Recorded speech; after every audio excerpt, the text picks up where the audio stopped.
Hujan deras disertai angin kencang menghantam sebagian besar wilayah kota Depok, di beberapa tempat terjadi pohon tumbang hingga baliho dan reklame roboh. Hujan deras dan angin kencang terjadi sekitar pukul 15 WIB membuat pohon bertumbangan dan reklame roboh hingga menutup ke jalan di Leui Nangging Depok. Lokasi reklame yang rubuh ada di perempatan Leui Nanggung RT 32 hingga menutup jalan yang dari arah Jalan Baru menuju Depok, Jumat, 13 Januari 2023, sore.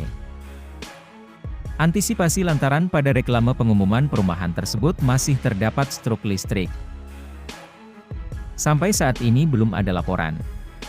Kejadian musibah alam ini sudah dilaporkan ke pihak kelurahan. Sampai saat ini masih petugas damkar setempat untuk upaya evakuasi reklame yang rubuh menutup jalan tersebut. Selama itu dirinya akan berjaga di sekitar lokasi.